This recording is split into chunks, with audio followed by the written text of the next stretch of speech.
This is Banken Street in Glasgow's East End. Standing here, it's hard to believe that back in the 1980s, this was the scene of a mass murder that transfixed and horrified the country and this community, which bears the scars to this day. The fire that engulfed and killed 6 members of the same family was a shocking crime that changed many lives forever. It was a terrible fire. These people must have been terrified in their house. It was said the fire was ignited by a bitter turf war. Every night there were fights and arguments with ice cream vans. They weren't playing, they were out there with machetes and hatchets, hammers, anything they could lay their hands on. I'm Douglas Skelton, and I now make a living as a crime writer. But back in the 80s, I was a feature writer. And what I discovered about the deaths of 6 members of the same family and its murky aftermath has haunted me ever since. This was a case that consumed a decade of my life as I tried to find my way through a maze of lies and deceit in an attempt to find out what actually happened here in this street on that night in April 1984. For the first time on TV since his release, we speak to one of the men convicted of the murders. We never get any justice, locked up all 8 years. Degraded, put in a cell box, covered in shite, everything. We never had a chance. 40 years on, there are still more questions than answers. Questions which I want to get to the bottom of. There is only losers in this case. Everybody has lost. At that time, people were well aware that there were individual officers within Glasgow that were in the pay of serious organised crime.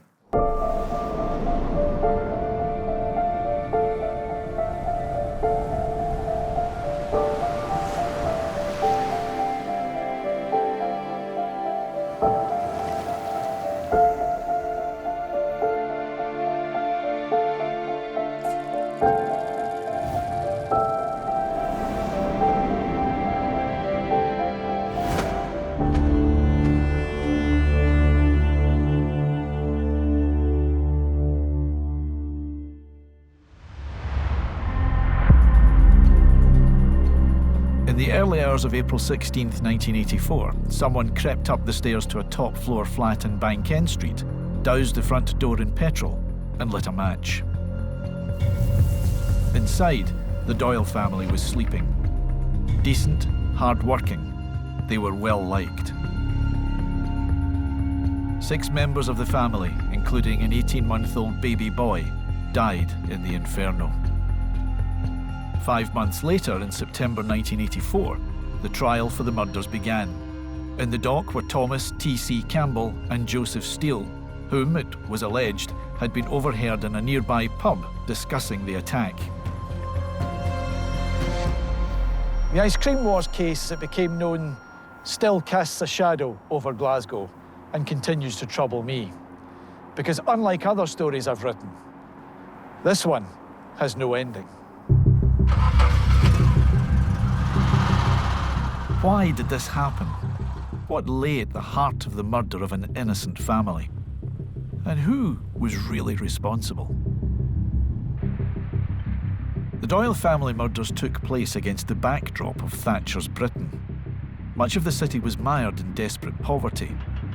New housing schemes had been built to move people out of the inner city slums, but the housing had been put up on the cheap, and no one had thought to build in basic amenities like shops and youth clubs. No surprise then that crime and gangs were thriving. Ex-CID officer Les was part of the police unit in the area at the time. Almost 40 years later, he's only agreed to talk on camera if we hide his identity. It was pretty wild. The gangs were the biggest problem, really. All the local boys would gather and fight with knives and batons, sticks, anything they could get their hands on, really. In this setting, ice cream vans provided an essential service, and they sold more than just ice cream. They were like mobile grocery stores selling snacks, drinks, cigarettes and sweets, and, it was rumoured, a selection of illicit substances and goods. There was money to be made if you could hang on to your patch. It was a free-for-all and competition was fierce. In some areas, in some routes, driving an ice cream van could be dangerous. One of the hotbeds of this violence was Garthamlock in Glasgow's East End. With money to be made, rival crews muscled in as they unleashed campaigns of intimidation to secure the best runs.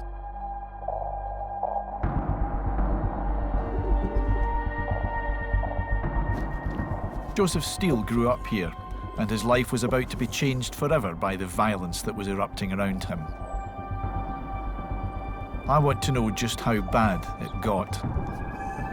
So what was it like during the so-called ice cream wars? How much of it did you know? It was all bricks hitting windscreens. It was silly stuff and all that way back at the beginning. And then it just deteriorated. Other vans came into and moved in to try and put people out and whatever. And it just escalated for there. You know what I mean? Because a van and a good run made a lot of money. Yeah. Were you aware or did you hear of anything, any intimidation, any threats? Aye, but I'll ever say that, didn't I? Because I've stayed in the scheme all my days, aye. And I knew what was happening, things and that. Aye, the whole place knew. With violence escalating, a special unit of the CID was set up to try and deal with the turf war. Why had things gotten so bad? What was driving the ice cream wars? According to the police, it was because the vans were being used as a front for selling drugs. There was genuine ice cream vendors going out in their vans, but there was the guys who were out in their vans selling heroin and other drugs. And you went up for your ice cream cone and you got a package inside your ice cream cone with your ice cream on top of it. People realised there was a lot of money to be made. Every night there was fights and arguments with ice cream vans. And they weren't playing, they weren't kidding on. They were out there with machetes and sticks and poles, and hatchets, hammers, anything they could lay their hands on. Some vehicles were setting fire. Others were wrecked. They just smashed all the windows. The goods inside would be stolen, taking the money out of the till. I mean, the only thing they were left some nights was the ice cream. But why were they doing it? They were being paid, if you like, to go and put a van off the road. One of the ice cream van owners was Thomas Campbell. TC, as he was known, had a reputation locally as a hard man. Leader of the feared gaucho gang from the age of 15, he'd started his own ice cream van business in autumn 1983. What about Thomas Campbell? Were you aware of him prior to all this? Yes, we're very much aware of TC, as he was known. He would not be out in the van. He had minions to do that. So what you're saying is that he was a fairly powerful criminal? Oh, yes. Thomas Campbell was very, very well known in the area. He was known as a hard man. He had a power, and not a lot of people messed with him. Things were about to step up a gear as the ice cream wars moved from slashed tyres to shotguns. 18-year-old Andrew Doyle, known unkindly as Fat Boy, drove an ice cream van in the Garthamlock area. In February 1984, he'd been attacked by two men with a shotgun who blew a hole in his windscreen. This time, Andrew escaped without injury. But in the early hours of April 16, 1984, the violence of Glasgow's ice cream wars would spiral completely out of control.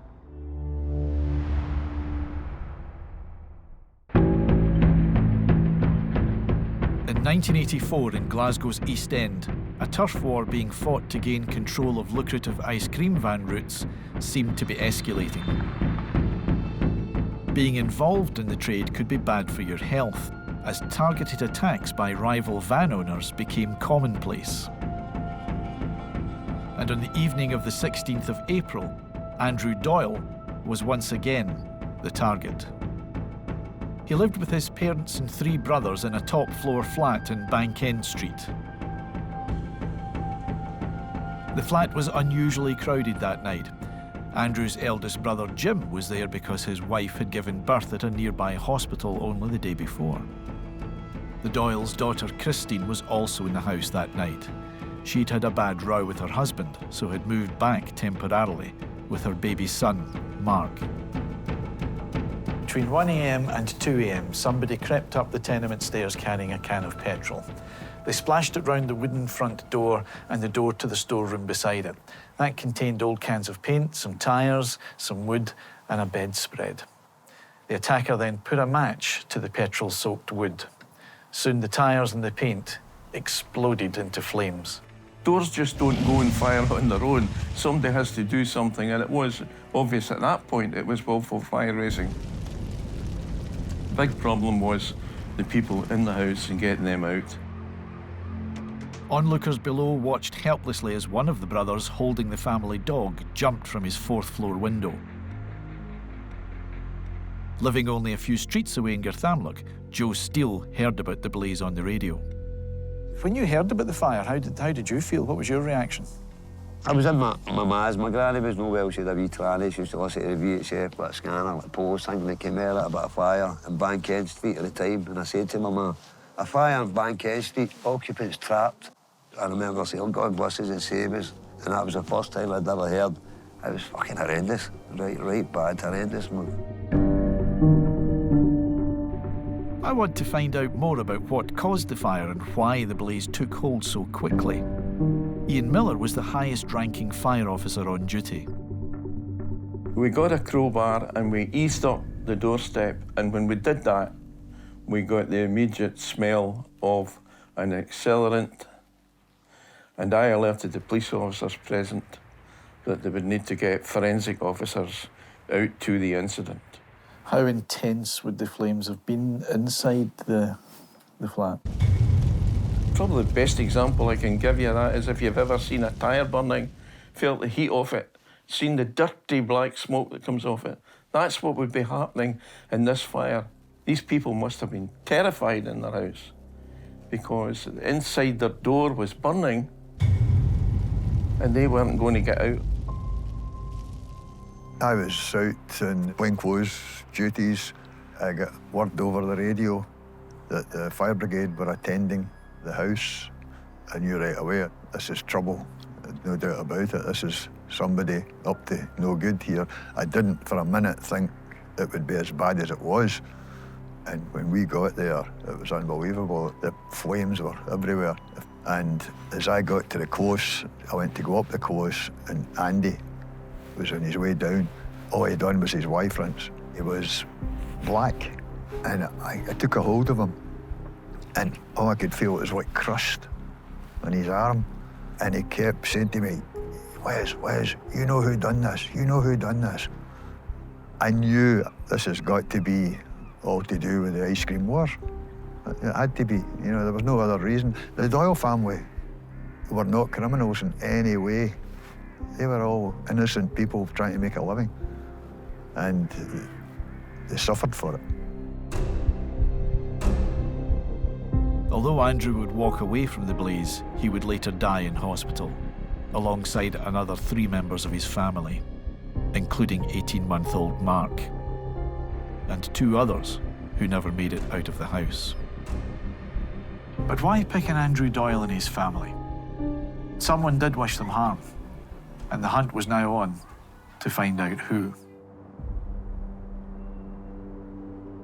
Who would have carried out these brutal murders? What kind of person could do such a thing? Fire was reported as willful fire raising by person or persons unknown. We went back to get the troops together and go and look for possible suspects. We knew who could have been responsible. As the family was laid to rest, and given the scale of the horror, the police were under intense pressure to find those responsible.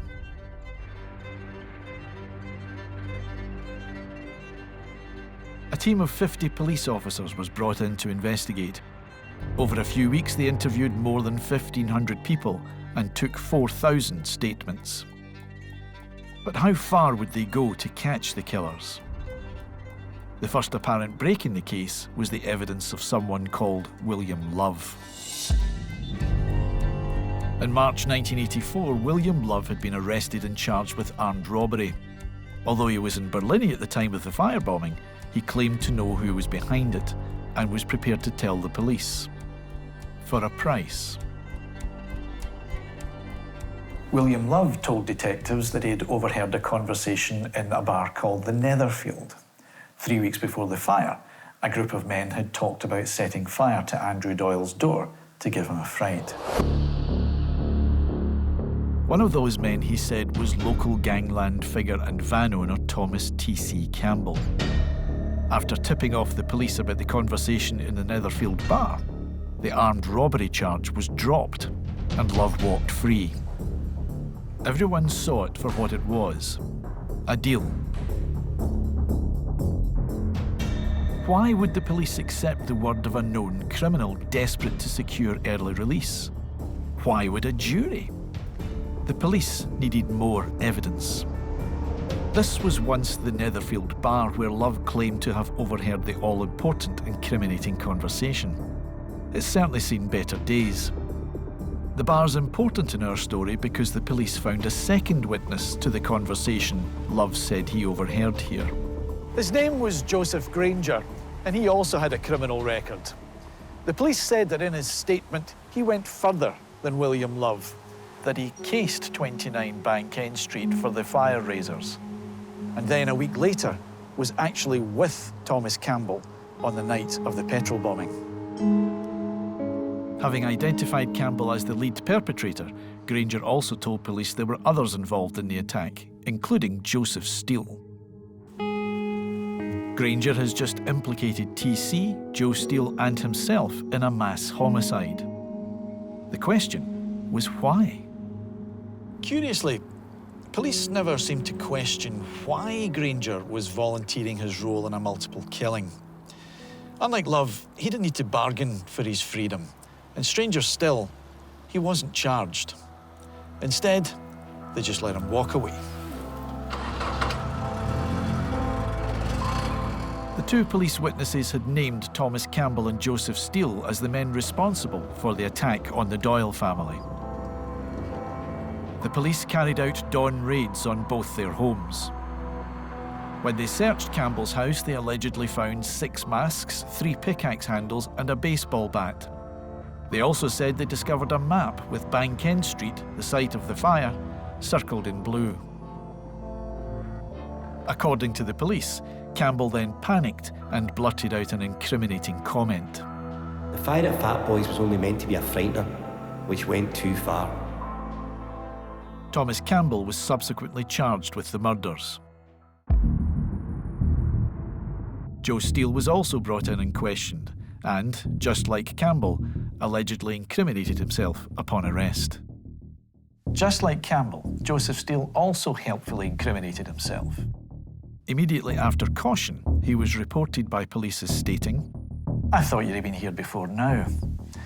In the police car on the way to the station, 4 police officers noted him blurting, "I'm no the one that lit the match." A bald admission that he too was present on the night of the firebombing. And a claim Steele has strenuously and repeatedly denied. We're in there 6 weeks being accused of things we never done. The Ice Cream Wars trial started at Glasgow's High Court on the 3rd of September, 1984. Now Scotland's biggest multiple murder trial, Glaswegians had devoured countless lurid headlines during the police investigation.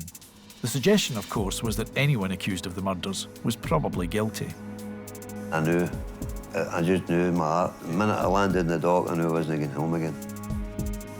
The police case against Joe Steele and Thomas Campbell was built around 2 witness statements from 2 known criminals. The first statement was signed by Joseph Granger and placed them at the scene of the fire. Joseph Granger was to be their star turn, because not only had Joseph Granger allegedly implicated others, but he was the first person in the whole of that police inquiry to implicate himself in the killings. But Granger would retract his statement the second he got on the stand. He went to a lawyer and he explained to the lawyer that he was being forced to sign statements that were false. He said these statements were being made up by the police and he was forced to sign them. His lawyer then advised him that what he has to do when he goes to court, he would have to tell the truth. We have a short extract from Joseph Granger's transcript. Would you mind reading it? Yeah, sure. The prosecutor He says, I put it to you that one night in the Netherfield bar, Thomas Campbell, Joseph Steele were talking about setting fire to Fat Boy's door. Did you tell the police that? And Joseph Granger replied, no, they told me that. I never said any of those things. I wasn't there, so how could I tell them these things? So he denied all of that, and then he was arrested for perjury. Second, he left the witness box. There was a string of people who repeatedly claimed that they were put under pressure by the police, or they hadn't made statements, or they were essentially being blackmailed by the police. The police had just lost their star witness. Next to take the stand was William Love, who had allegedly overheard Thomas Campbell planning the fire in a local pub. Love had done a deal with the police, and on signing a statement incriminating Campbell, charges of armed robbery were dropped, and he was released from prison. But something just didn't add up. The problem is that William Love was nowhere near the Netherfield bar. When police interviewed him in prison about a robbery before the fire, Love provided a very detailed alibi. And nowhere did he mention visiting the bar, nor did he say anything about Campbell or Steele, nor did he tell them that he'd overheard a conversation about firebombing Andrew Doyle's home. Is it safe to say then that the prosecution's case grew gradually weaker over the 6 weeks? The prosecution case was dying on the vine. It was predicated on the evidence of Joseph Granger and William Love. Now, William Love, if you were to see him in the witness box, there might have been some difficulty in his credibility. Joseph Granger's evidence just disappeared altogether. The evidence was starting to fall away, particularly in Thomas Campbell's case. The idea of him actually being present in Banken Street on the night of the fire fell away because Joseph Granger said that he didn't make the statements to the police. That's right. In the end, what did the jury have to work on evidentially? Real evidence in the case amounted to little more than alleged statements uttered by the accused, supposedly overheard by the police. My impression of the case as a whole was it was badly investigated. There seems to have been a practice of first get your body and the evidence will follow. It was a case in which just about everything that could go wrong went wrong. It's frightening. It's a frightening thing. You go in there and it's all that power in front of you and it could take your life away from you. Because we never done it, we didn't look on it. At first we were carrying on and just bored them in the dock and things like that. And Tommy said to me, you better start taking this serious as a day joke. I didn't know it was serious. I didn't know the family goes to life now, but I never done it. The judge accepted the case largely rested on the testimony of William Love and the police officers who took his statements before he was released on bail on the armed robbery charge. In his summing up, Lord Kincraig said the decision before the jury was simple. If you accept the evidence of the accused, what follows is that you are saying that a large number of detectives have deliberately come here to perjure themselves, to build up a false case, and that they have carried this right through to the end, a conspiracy of the most serious and sinister kind. It was time for the jury to make up their own mind. In my opinion, the judge had effectively put the Scottish police and justice system on trial. If the jury were to find Steele and Campbell innocent, then it meant there was evidence of corruption. With the pressure on, the jury was out for almost 2 days. When they returned on the 10th of October 1984, Thomas Campbell and Joseph Steele were found guilty of murder and sentenced to life. I wasn't happy. I let the judge know I wasn't happy that I'd never done it. And I tell him, I said, I tell you I never done this before. He's found me guilty. I said, I'm going to tell you years from now I never done this. He just looked at us, went downstairs, and I was shattered. I was in shock, shattered. Tommy and Joe were convenient scapegoats. And what it meant was that once the lie was told, once individuals are set up, once they are incarcerated, that lie persists. It wasn't just a miscarriage of justice. It was more than that. It was a malicious prosecution by Strathclyde Police because there was allegations of corruption.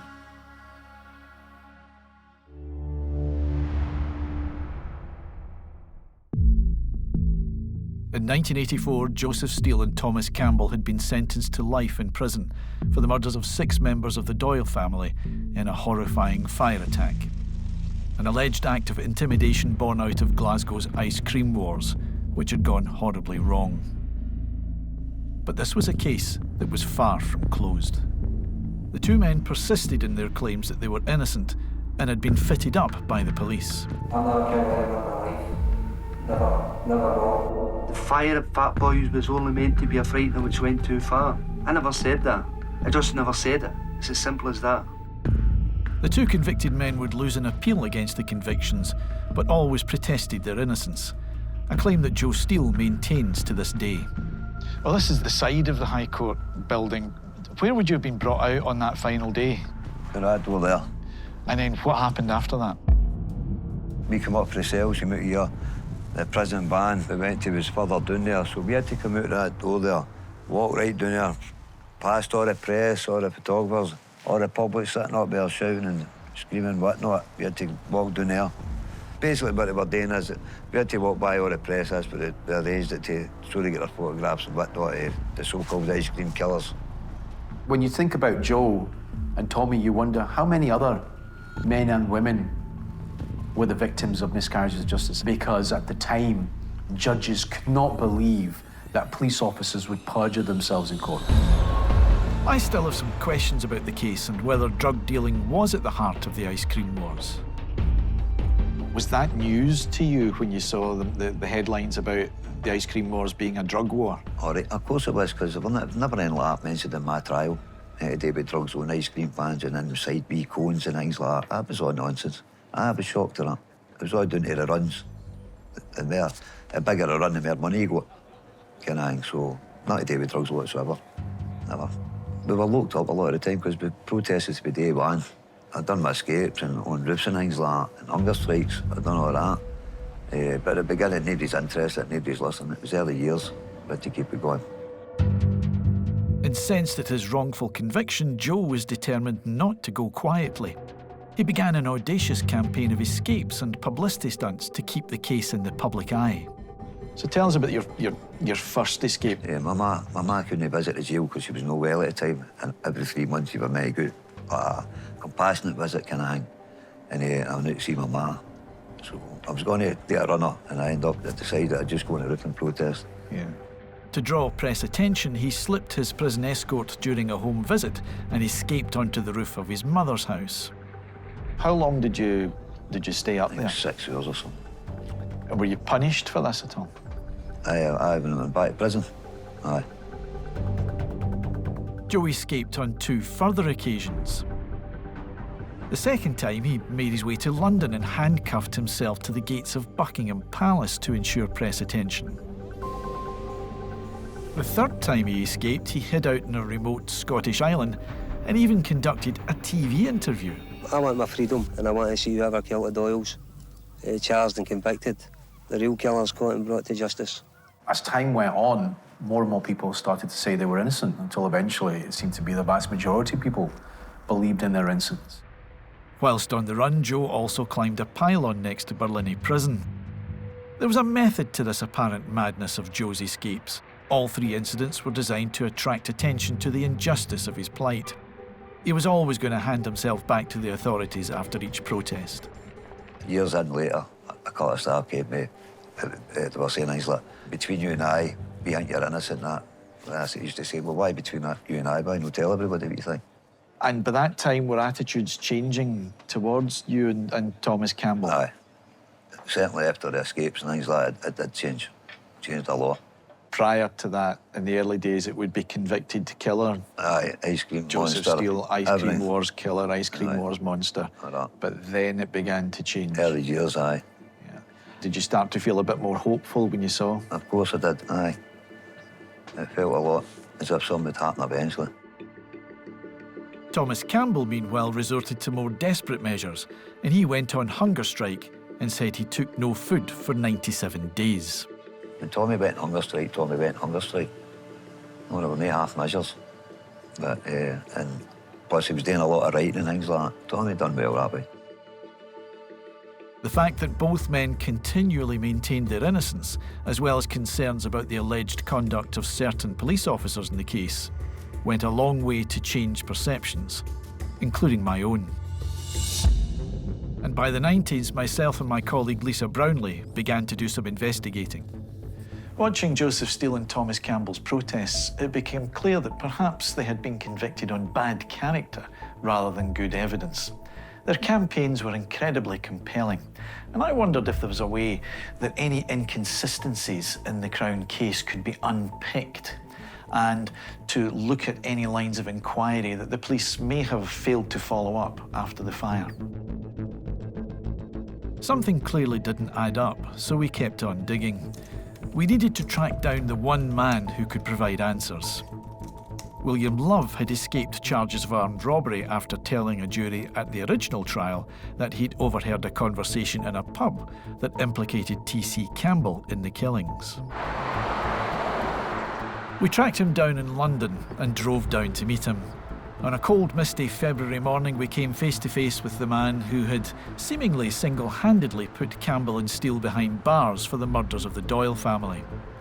In the few hours we spent with him, the clearly nervous, chain-smoking Love told his story. What he was saying was shocking, to say the least. He hadn't overheard any conversation in the Netherfield bar. And what's more, he said the police put him up to it.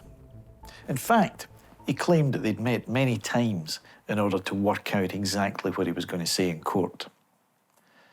Basically, what he was saying was that Strathclyde police were convinced that Thomas Campbell was behind the petrol bombing, and they were going to nab him by any means necessary. We weren't the only ones Love confessed to. He told Thomas Campbell's solicitor. He told fellow inmates, and in 1993 he even went on television to tell the whole world he was sorry for the lies he told at the trial. At the end of the day, I'm just hoping that doing this puts things right. With all the twists and turns in this case, it's important to remember at its heart was the tragic mass killing of an innocent family in their own home as they slept. And while the police spent all their efforts trying to convict two men who increasingly looked innocent, it remains a mystery why genuine leads from that fateful night in 1984 were apparently not pursued. They just had blinkers on, they weren't caring. They could have got a guy covered in petrol, walking down the street, and they would have let that guy go. They weren't interested in anything else. One man, a retired engineer living in Banken Street, said he saw teenagers running down the road saying, "We'll burn the bastard." Another man saw a car drive away at speed. It crashed, and the driver and the occupants abandoned the vehicle and fled. But not before the witness got a good look at them and detected the reek of petrol from an empty can in the back seat. None of the men resembled Thomas Campbell or Joseph Steele. Incredibly, that last piece of evidence would not be heard by the jury and was not disclosed to Steele or Campbell's defence.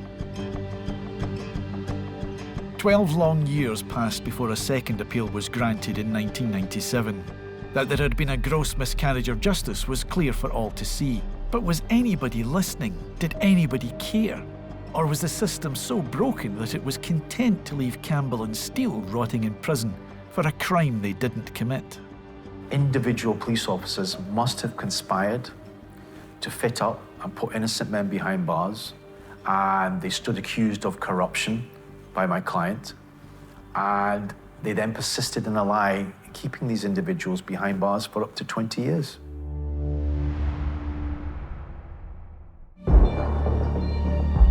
The evidence against Joseph Steele and Thomas Campbell that led to their conviction for the murders of 6 members of the Doyle family in 1984 was unravelling.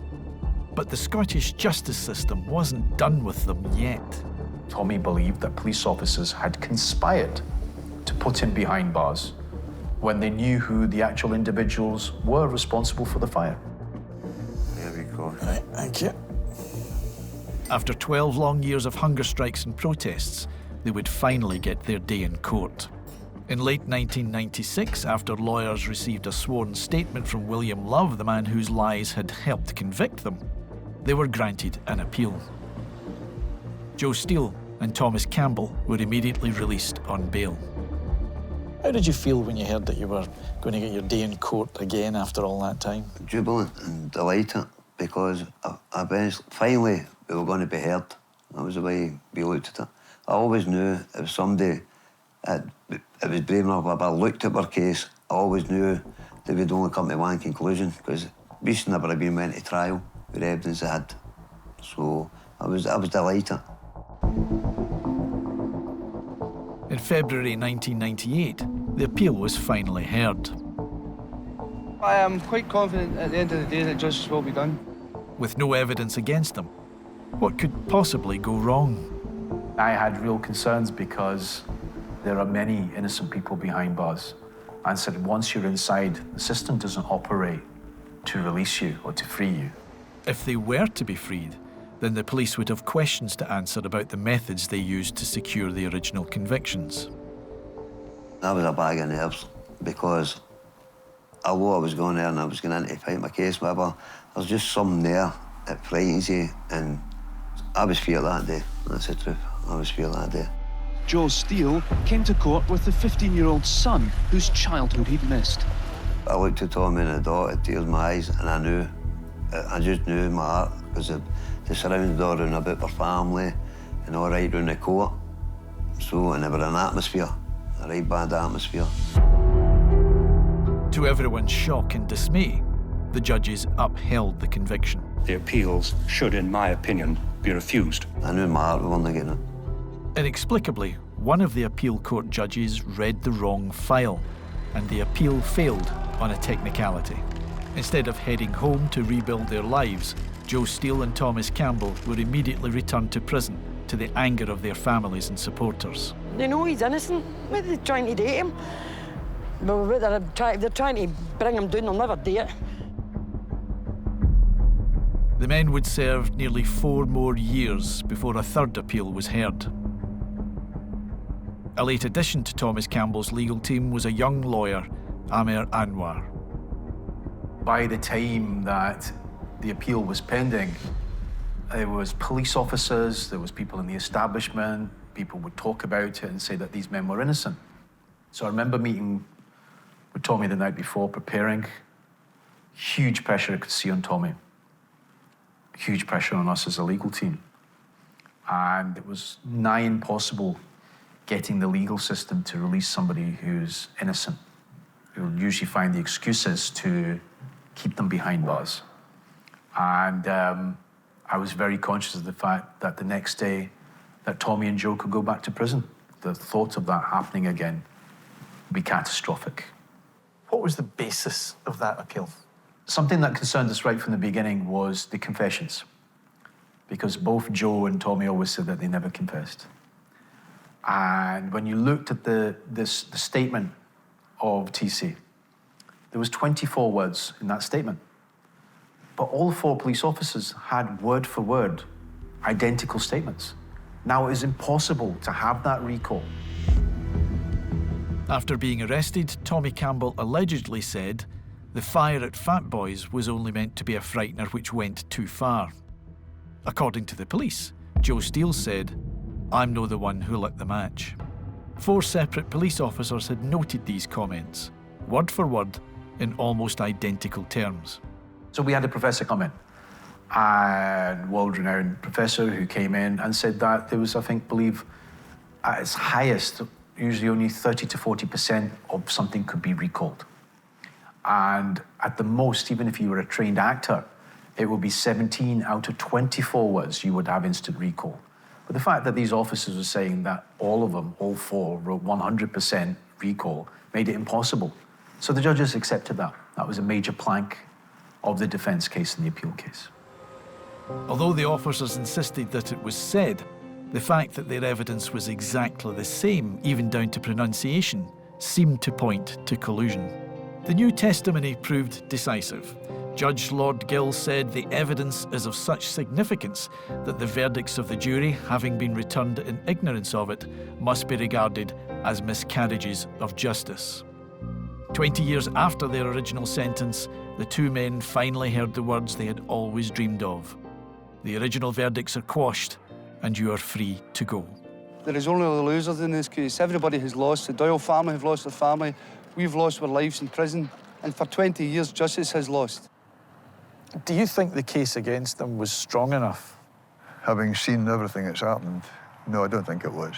But it just wasn't there.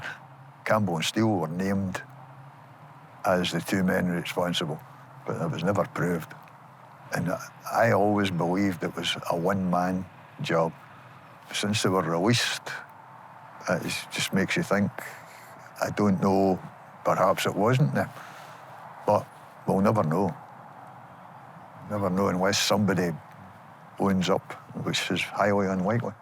Justice was never really done because the real individuals responsible for that horrific crime were never put behind bars. After I called for a public inquiry, I remember one senior lawyer saying to me, "You better just not doing that." And he gave it to me as advice. He said, like, "You probably better button it because you don't want to end up at the bottom of the Clyde." Did you have any idea who he was talking about? Yes, yes. There were individuals always in the frame for this case.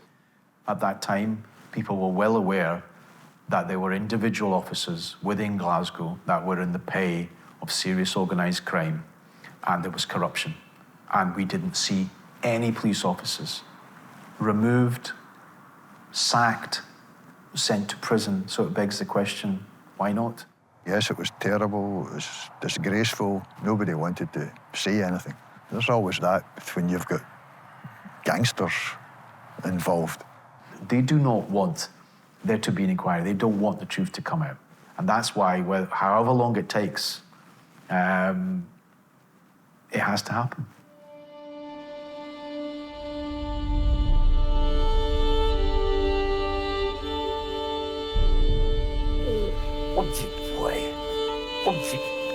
My girl head.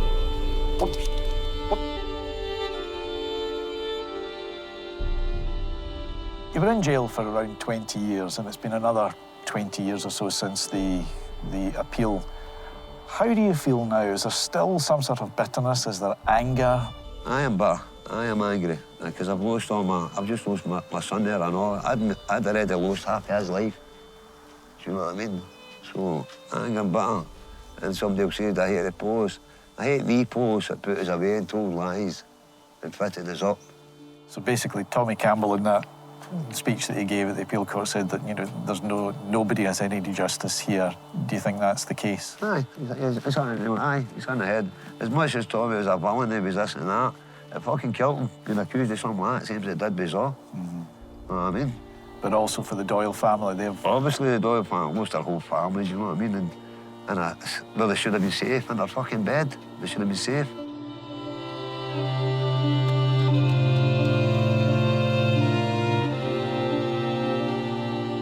Coming back to this case has brought back a lot of memories, some good, some bad, some painful.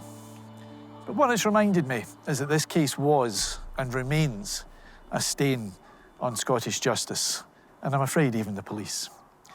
And until there's some sort of public inquiry and investigation, nobody will see any justice. And Thomas Campbell and Joseph Steele will never be fully exonerated.